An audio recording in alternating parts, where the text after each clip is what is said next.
Remember Honolulu? As if any of us from the 81st Wildcats could forget it. Seems a lot longer than it really is since the days we played around here. Those 4 days at Waikiki, those Wahinis, if you got lucky. Of course, there were guys who'd rather go swimming. That's us. July 1944. Sleeping in the hot sun after all those rugged months of jungle training. Fat, sassy, and shaved. We thought then we knew all the answers. This came under the heading of morale building.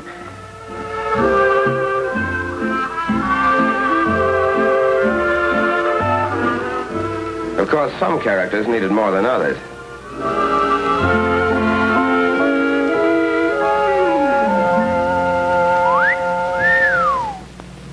But while we were taking it easy, headquarters was doing its job. General Richardson, commanding general, Pacific Ocean area, and his staff were cooking up a different kind of party for us. It began the day we started on the boat ride, wondering where the hell we were going and how we were going to do when we got there. 2 solid years of training in back of you, but training and climbing through the ropes on fight night are 2 different things. There were more than a couple of guys climbing that gangplank who were giving that subject their private attention. And we shoved off on our little excursion of about 6,000 miles over water.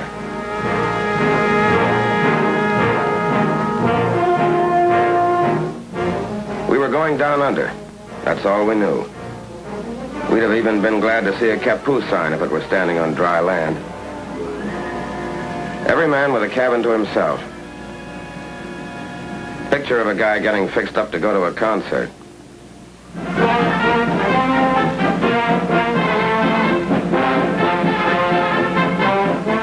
But it never made you stop wondering where you were going.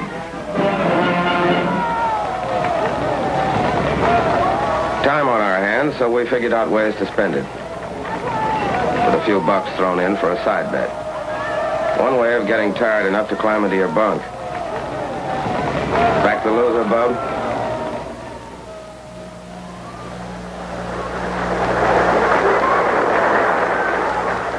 On number 3 hatch port side, the admirers of Lower Basin Street chamber music got it their way.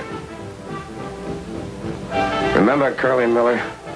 The boy could really go to town.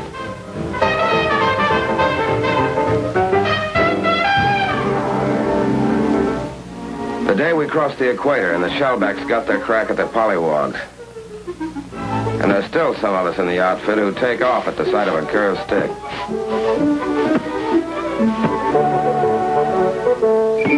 No, brother, that is not beer. Clipped, goosed, slugged, and half drowned, but no beefs. The collar merchants fitted the general for size.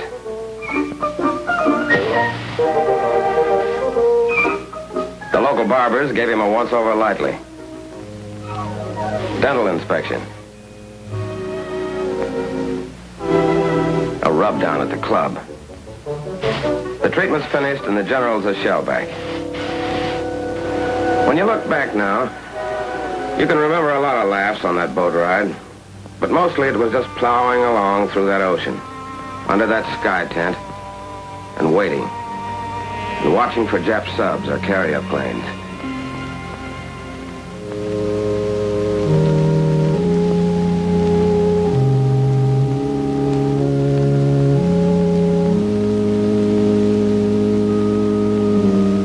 There was plenty of time for thinking. 30 days for it. Thinking about a lot of things you remembered. Sometimes about what was ahead. That was a special kind of thinking. And when you looked around, you saw you weren't the only one doing it. Somehow it made you feel a lot closer. It was the end of August when we dropped anchor off Guadalcanal in the Solomon Islands to go ashore for our dry run.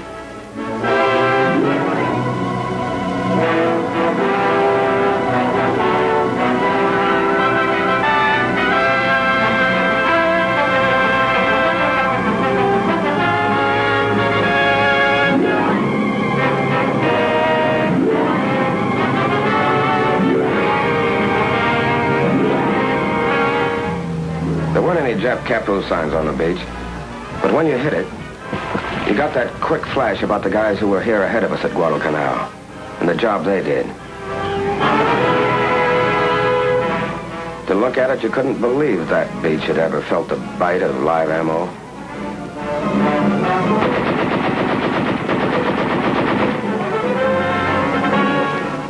They said we did okay on the canal dry run.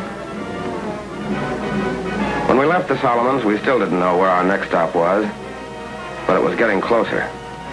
And when we got there, somebody was going to be shooting at us. All hands. All hands. Now hear this. The objective of this task force is the Palau Islands, 8 degrees north of the equator and 530 miles east of the Philippines. By occupying these islands, we will complete the sealing off of the important Jap strongholds to the east. Truk, Ponape. We'll help protect General MacArthur's right flank when he strikes against the Philippines. General MacArthur? Back to the Philippines? But what was our job going to be exactly? Anguar. That's our job. Southernmost of the Palau group. About 3 square miles of limestone and coral. Japs got a lot of their phosphate here. Okay, what do we do? The 322nd hits Red Beach in the northeast. The 321st will land on Blue Beach. 323rd stands offshore in reserve. General Miller and Admiral Blandy knew that the Japs were expecting us in the south. We were going ashore through the choppy surf under the narrow beaches in the north. Fan out fast until the 2 beachheads joined up, then moved down the island. This was finally it. What the last 2 years had been for. We had the training and we had the weapons.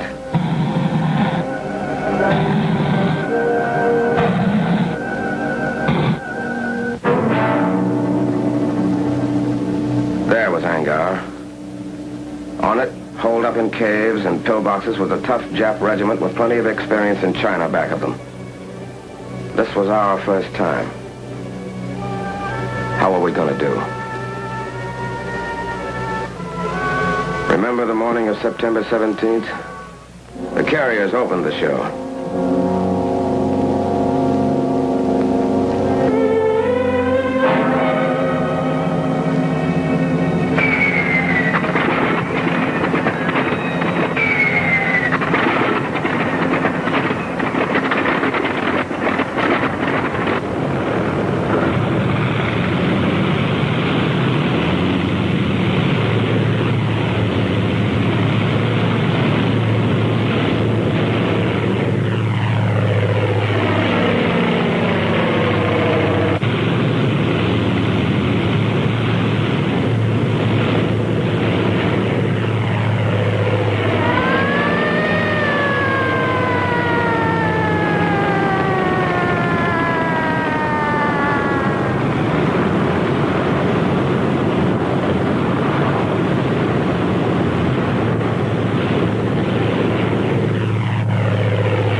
Okay, first wave shove off.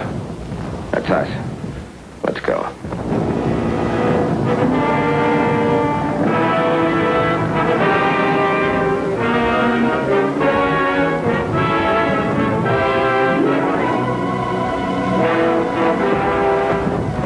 Scared?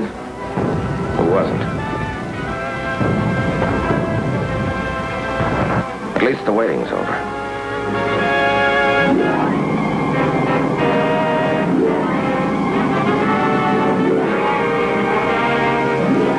We piled onto Red Beach.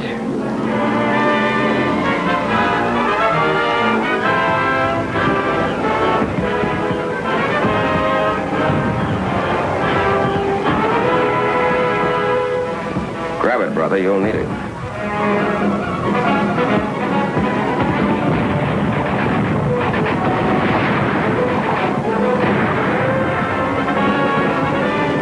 A 20-foot sand cliff to climb we didn't know about. And we were pinned down by machine gun fire and mortars. It helped to see other guys looking like you felt. But they were taking it too. That helped more. Blue Beach. Machine gun fire wasn't so bad. Our planes knocked out their mortars. But still no place to get caught with your pants down.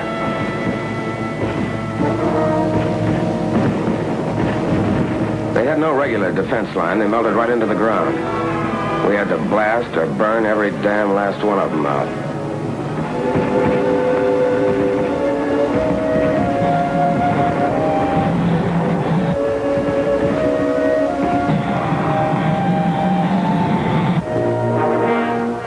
Naval artillery raised so much hell with Blue Beach, the Amtraks had a tough time making it.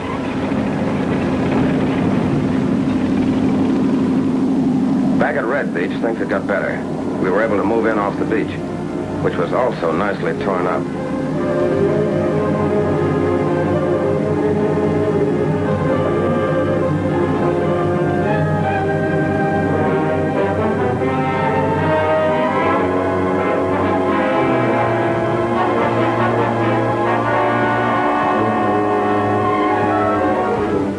We started blasting them out of their rat holes with satchel charges.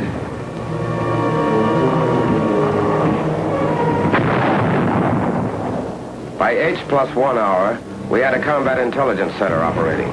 But we couldn't locate anybody for intelligence to talk to. They wouldn't come out alive.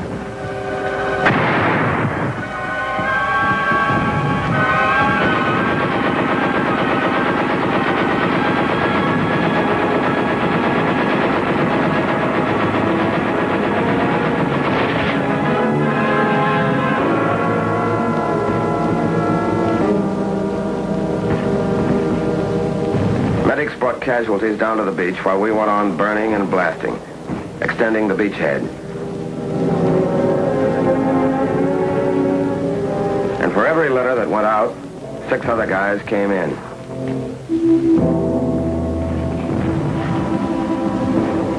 As soon as we had a good toehold, landing craft started delivering in back of us, building up an ammo dump. The Japs were still on high ground to the northwest, with mortars. They hit the dump.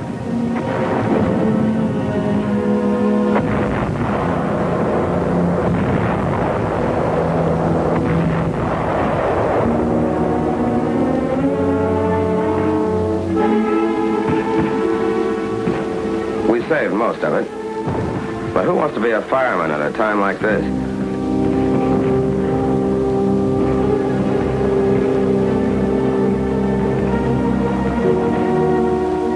General Miller came ashore the next morning to get a first-hand look at the scoreboard. It was no setup. Inland, the Japs were acting tough. We'd had snipers and mortars on us all that first night. Plus, they're trying to infiltrate through the lines for some quiet knife work. That second morning, we were behind schedule. Red and blue beachheads still weren't joined up. But we kept slugging until we did join up.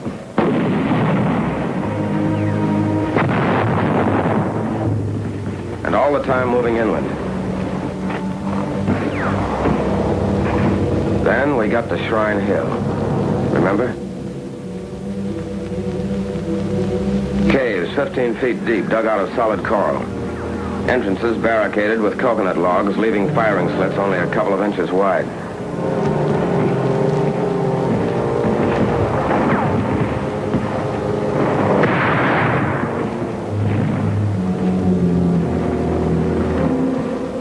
They were tough monkeys.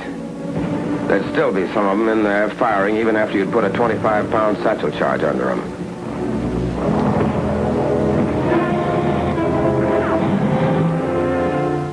Tough, all right, but they could be had. So we took Shrine Hill, one place where they wouldn't pray to their ancestors anymore. Then we got to Saipan Town. What was left of it.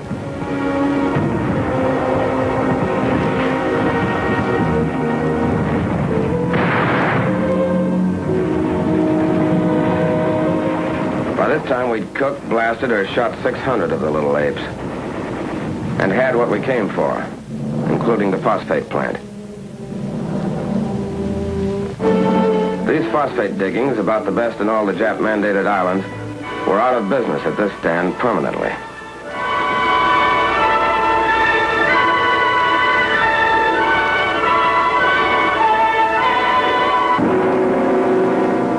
We weren't taking chances.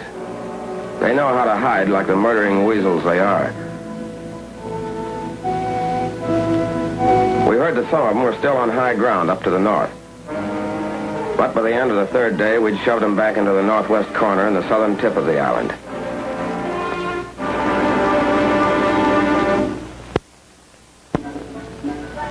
The first chance to let down in 3 days. While you clowned around, there were a couple of things rattling around in the back of your head. These guys you'd been with a couple of years, you realized you hadn't really known them until the morning you hit the beach together.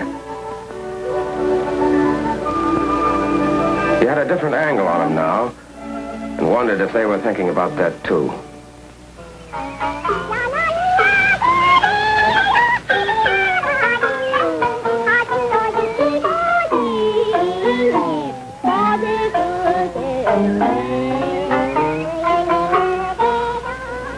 While all of this had been going on, our 321st pulled out for Peleliu Island, 6 miles to the northeast. The 1st Marines were finding it heavy going up there.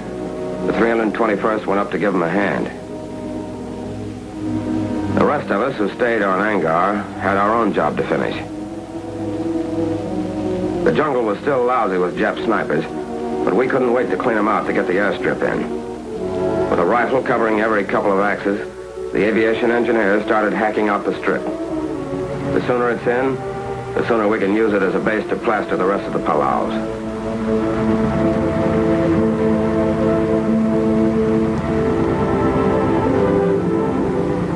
Not quite right for a B-29 yet, but recon planes could start to use it, and did.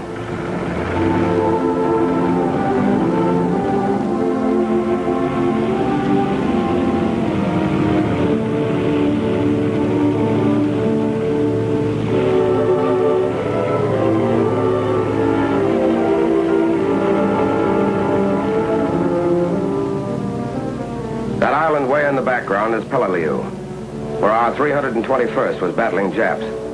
Anguar was ours, but not quite. Up in the northwest corner, there's a piece of high ground we were starting to call Suicide Hill. To get to it, we had to move up the narrow gauge leading from the phosphate works into the defile that for good reason got the name of Buddy Gulch.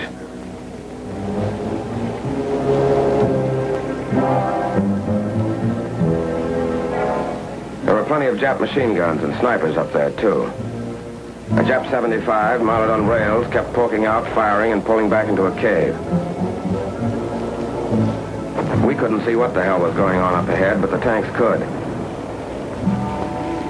They were checking with each other over the radio. Vincent, repeat your last transmission. I did not hear. Over. I said we're stopped by enemy fire at the head of the gulch. I think it's sea breeze, just got hit up ahead. Vincent, this is Booper. I'm pulling Cherry back out of the gulch.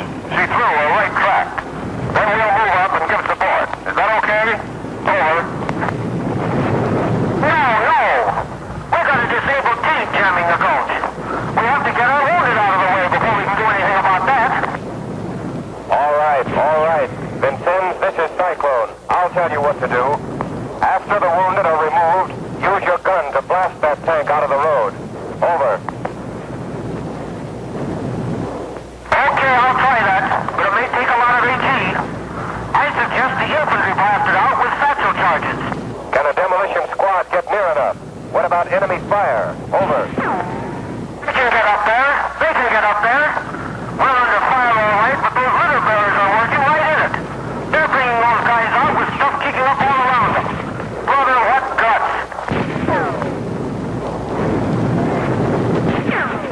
All right, then. I'll contact you. As soon as our wounded are out of the gulch, we'll blast. Will any combat vehicle to the rear speak to me? Come in, please. Over. Okay, Cyclone. This is Kolkata. Over. I want you to warn all infantry in your vicinity to take cover. Get them off the rails. We're going to blast up ahead. Now, to any combat vehicle near there, pull back out of the way. Acknowledge. Acknowledge.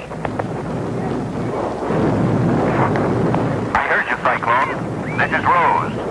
I'm right in there, but not too close.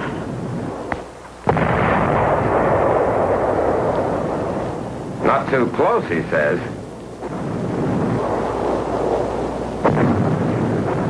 But the way is cleared now for the 2nd Battalion to move through the gulch. We were going to start a little encircling maneuver. So we split up. Some of us went up the rise to the right.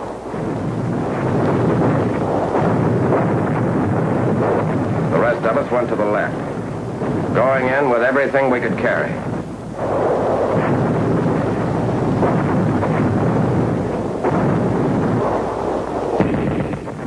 Yeah, and everything we could throw. It was going to be Suicide Hill for the Japs now. We had them really holed up now. We called back for mortars and 155s.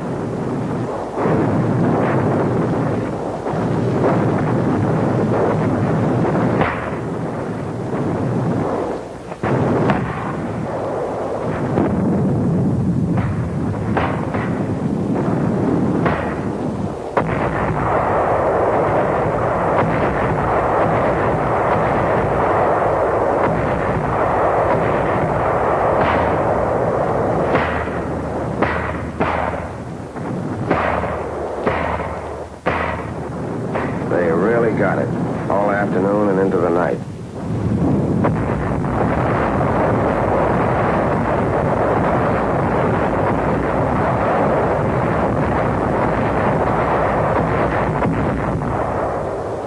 That was the end of all real resistance on Anguar, and the end of our first fight.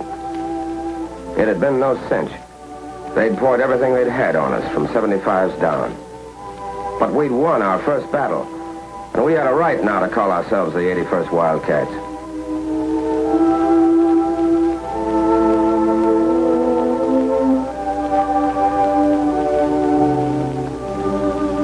When you watched those guys come out, you realized something you hadn't known.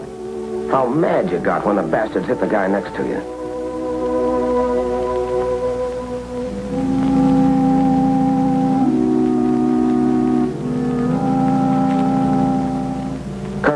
Our regimental commander was hit by that 75. With the rest of our officers, he'd been right up there with us.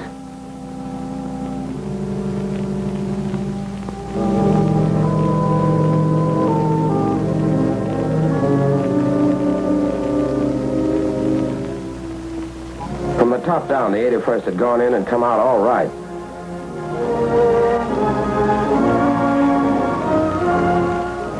These are the faces of men who fight. These are the tired faces of men who have seen death. These are the faces of men from your own hometown who carried the flag of America a step nearer to Tokyo. Look at these faces. Here's the boy who sold you gasoline on a Sunday afternoon. Here is an American boy. Looks tired, doesn't he? He is. Here's the boy who came calling on Saturday evening and took your daughter to a movie. Here's the boy that everyone predicted would make All-American when he went to the State University. But he didn't go. These men don't like war. But the enemy must be met and destroyed wherever he can be found. They know that. And so do you. Are you doing everything you can to help them? Are you buying war bonds? Bonds that pay for the weapons with which they fight? Bonds that provide places for them to rest and hospitals in which their wounds may heal? Are you buying war bonds to the limit of your ability to ensure that a strong and worthwhile America will be waiting when these men return?